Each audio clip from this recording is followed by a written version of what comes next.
So the next speaker, you'll know him by his voice if you listen to Radio 4, a program called More or Less. You'll know him by his writing, particularly if you read the Financial Times. But he also turns out very informative and engaging best-selling books. The one that I've been reading most recently is Adapt. He's also the Undercover Economist. Please welcome Tim Harford.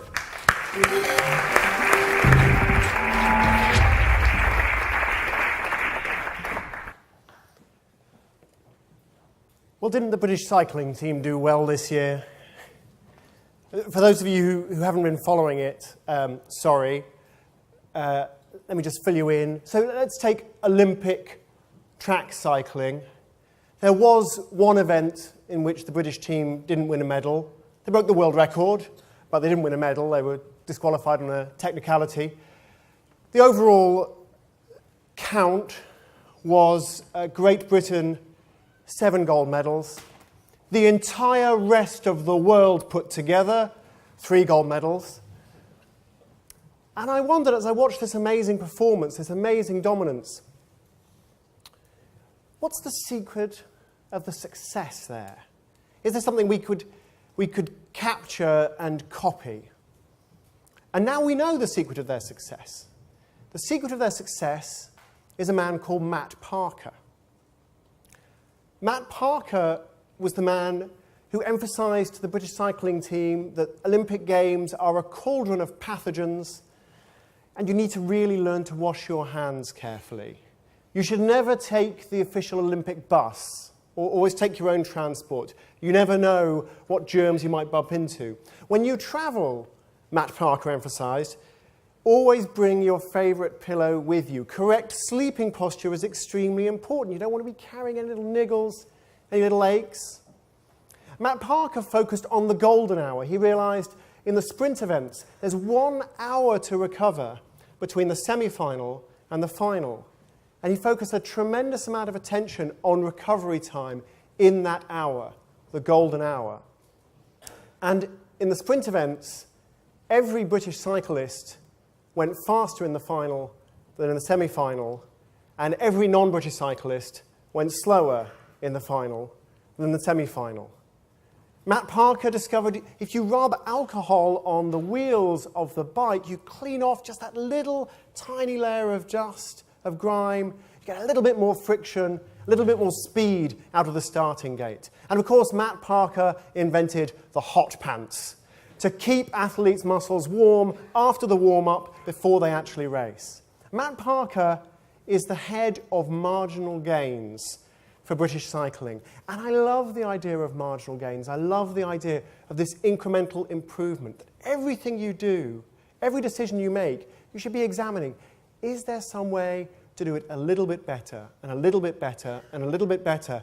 Because if you put together enough marginal improvements in enough areas, you get something that's truly outstanding. I wish we used marginal gains more. Of course, they're catching on in many parts of the technology industry. If you design a website, it's the easiest thing in the world to run an A/B test, to constantly optimize, to constantly check, could we do this a little bit differently, slightly different font, slightly different color scheme, slightly different placement. And I wish other industries did the same thing, and not just industries. Wouldn't it be amazing if governments applied the philosophy of marginal gains to education, to policing, to prisoner rehabilitation, to the way health services were organized? So I'm very excited about this approach to innovation, a constant focus on ways to do things just a little bit better. But I realized not all innovations involve marginal gains. And that poses a real challenge to the way we organize if we want to innovate. Let me give you an example. In 1931, the British Air Ministry put out a request for new designs for a single-seater fighter aircraft. Now, this was a very strange thing to do for 2 reasons. One of the reasons is nobody made fighter aircraft back then. There was no point in fighter aircraft. There was nothing you could do with fighter aircraft. If you wanted to win an air war, you built bombers. Lots of bombers, more bombers than the other guy, and you hit the other guy's bombers before his bombers hit you. There's no point in having fighters. That was the received wisdom. And second, if you were to have fighters, which you shouldn't, but if you did, obviously, they would have 2 crew members in, a pilot and a gunner with a gun turret. So you could fly parallel to what you were trying to hit, you could turn the gun turret, and you could open up. And indeed, a noted parliamentarian gave a speech in the House of Commons saying that it was clearly utterly insane to commission a single-seater fighter. You had to point the guns forward, the pilot had to fire them, and he had to point the whole plane at what he wanted to shoot at. Insane. Parliamentarian's name, by the way, he was some guy called Winston Churchill. So it was odd. It was odd to commission this kind of fighter plane.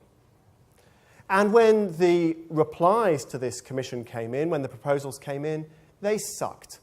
They were terrible, terrible designs, clunky planes, planes that wouldn't work.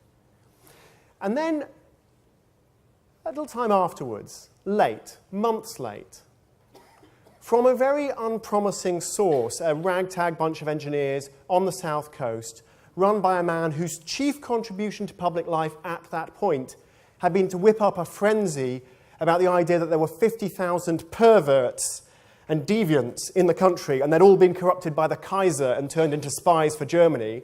This was his public record of achievement, but now he wanted to build a plane.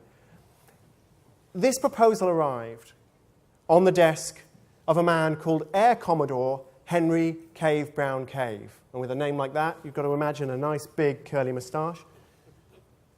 So Air Commodore Henry Cave Brown Cave looked at this proposal to build a plane, to do a job that couldn't be done in a way that was clearly insane, a proposal that arrived late from a bunch of guys who clearly couldn't do it. And Air Commodore Henry Cave Brown Cave said, OK, we'll do this. It will be a most interesting experiment. And that plane was the Supermarine Spitfire, admired throughout the world. Pilots from all across the Commonwealth, from Canada, from Australia, pilots from America, from California, wanted to come to Britain just to fly this beautiful plane. The Germans admired it. There's a tense exchange between Hermann Goering, the head of the Luftwaffe, and Adolf Galland, the German fighter ace. And Goering said, what do you need to win the Battle of Britain? What do you need to defeat the British? And Galland said, Spitfires. And you can imagine the tumbleweed blowing through the office at that point. The Spitfire was tremendously important in winning the Battle of Britain, in preventing a German invasion of the United Kingdom, in allowing the scientists who worked on the Manhattan Project time to get from the UK to America, in saving the lives of 450,000 Jews who were living in the United Kingdom at that time.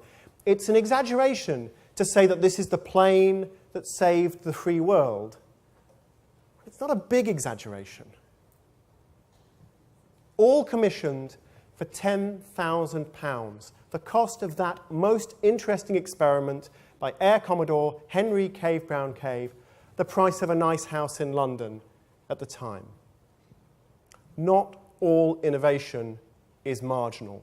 Not all gains are marginal. And that is a serious problem if we want to promote innovation, because so often we match the two together. We talk about innovation in this very, very generic way.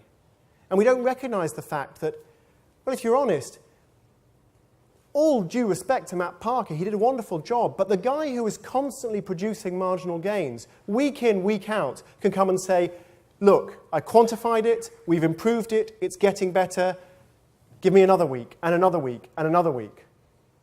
Air Commodore Henry Cave Brown Cave was in an entirely different situation. Now, to give you a sense of the tensions involved, I want to tell you a story of a man called Mario Capecchi. 30 years ago, Mario Capecchi submitted a proposal to the US National Institutes for Health. They're a huge taxpayer-funded body. They fund medical innovation. And they're very much set up for the marginal gains business, which is important. Running replications, taking well-explored research strands and pushing them a little bit further. They are spending taxpayers' money They want to deliver success after success after success. And what Mario Capecchi was proposing looked to the NIH like science fiction. He was going to take a gene in a mouse genome, remove it, replace it with a different gene. He was going to do all this on a molecular scale. I mean, this is the equivalent of taking one sentence out of an entire library and replacing it on a molecular scale. You are not going to do this with tweezers and a magnifying glass. And this is the early 1980s. And the National Institutes for Health said, well, Mario, it's all very exciting, it's all very ambitious. We're going to give you some money. On no account, spend it on that crazy mouse project. Just keep doing the boring stuff you're doing already. Thank you. And so Mario Capecchi faced a very difficult choice. Because if he pursued his dream of genetically engineering a mouse on the single genome level, single gene, if he pursued that dream and he failed, and he probably would fail, he had only 3 years, that was the end of his career. So what to do? What decision did he make? Let me give you a bit of backstory. Mario Capecchi's first memory is that as a child in northern Italy, 3.5 years old, the Gestapo knock on the door of his house and they take his mother away to a concentration camp, probably Dachau. And his mother was a political dissident. She knew it was going to happen. She was separated from his father. They never married. So she made provision. Mario was looked after by local villagers for about a year. And then after a year, something happened, we don't know what. He ended up with his father, a very violent man. Capecchi later said, nothing that happened to me was as painful as having a father who was violent towards me. And after just a few weeks, he wasn't yet 5 years old, he ran away. He became a street urchin for years, the entirety of the Second World War. He ran wild. He was in and out of gangs, in and out of orphanages. He spent a year in a hospital on the verge of death from typhoid. On his 9th birthday, a woman he didn't recognize showed up to collect him from the hospital. And the reason he didn't recognize her was because his mother had changed utterly after spending the war in Dachau and spending a year searching Italy looking for him. And she took him to the United States, and despite the fact he spoke no English and had been running feral for half his life, Mario quickly caught up, and he ended up at Harvard, working for James Watson, co-discoverer of DNA. And he said to Watson, I want to do molecular biology. I want to achieve great things. Where should I study? Watson said, well, here, Harvard is the center of the molecular biology universe. You'd be effing crazy to go anywhere else. Capecchi had 2 very productive years at Harvard, and then he left. He set up his own department of molecular biology at the University of Utah, and the reason he left, I think, is fascinating. He said Harvard had become a bastion of short-term intellectual gratification. Too many smart people trying to impress too many other smart people quickly. Too many marginal gains. If you wanted to do really important things, you needed space. And that's why he went to Utah. So having effectively defied his father, Mussolini, and James Watson, who arguably is more frightening than either of them, he's not really going to be intimidated by a bureaucrat from the National Institutes for Health. So he took the money, he spent it on his knockout mouse. He achieved everything he wanted to achieve. He, of course, won the Nobel Prize for Medicine in 2007, and a letter from the National Institutes for Health saying, we're very glad that you didn't follow our advice. The question I have for all of us is how can we organize for innovation in a way that does not rely on the Mario Capecchi or an Air Commodore Henry Cave Brown Cave, that doesn't rely on this incredible courage or this incredible vision? Is there another way to do it? Because the truth is, while the marginal innovators of the world have a constant track record, the people who keep betting on the long shots like the Spitfire or the knockout mouse, they don't have to succeed every time. I told you the success stories, they usually fail. And when they fail, they're pretty hard to distinguish from the guy who sleeps rough on a park bench. Now, it turns out that there is an alternative.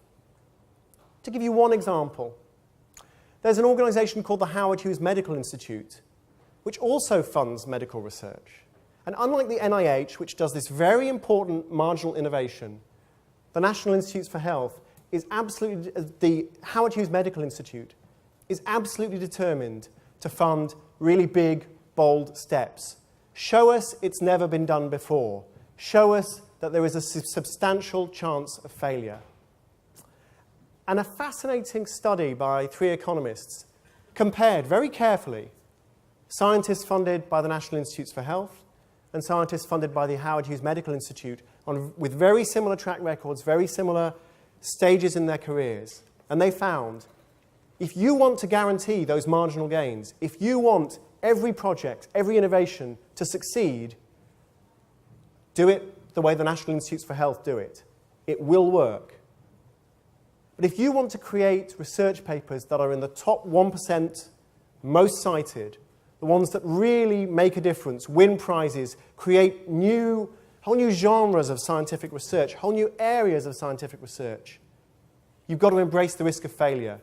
You've got to take a few long shots. You've got to fund it the way the Howard Hughes Medical Institute funds it.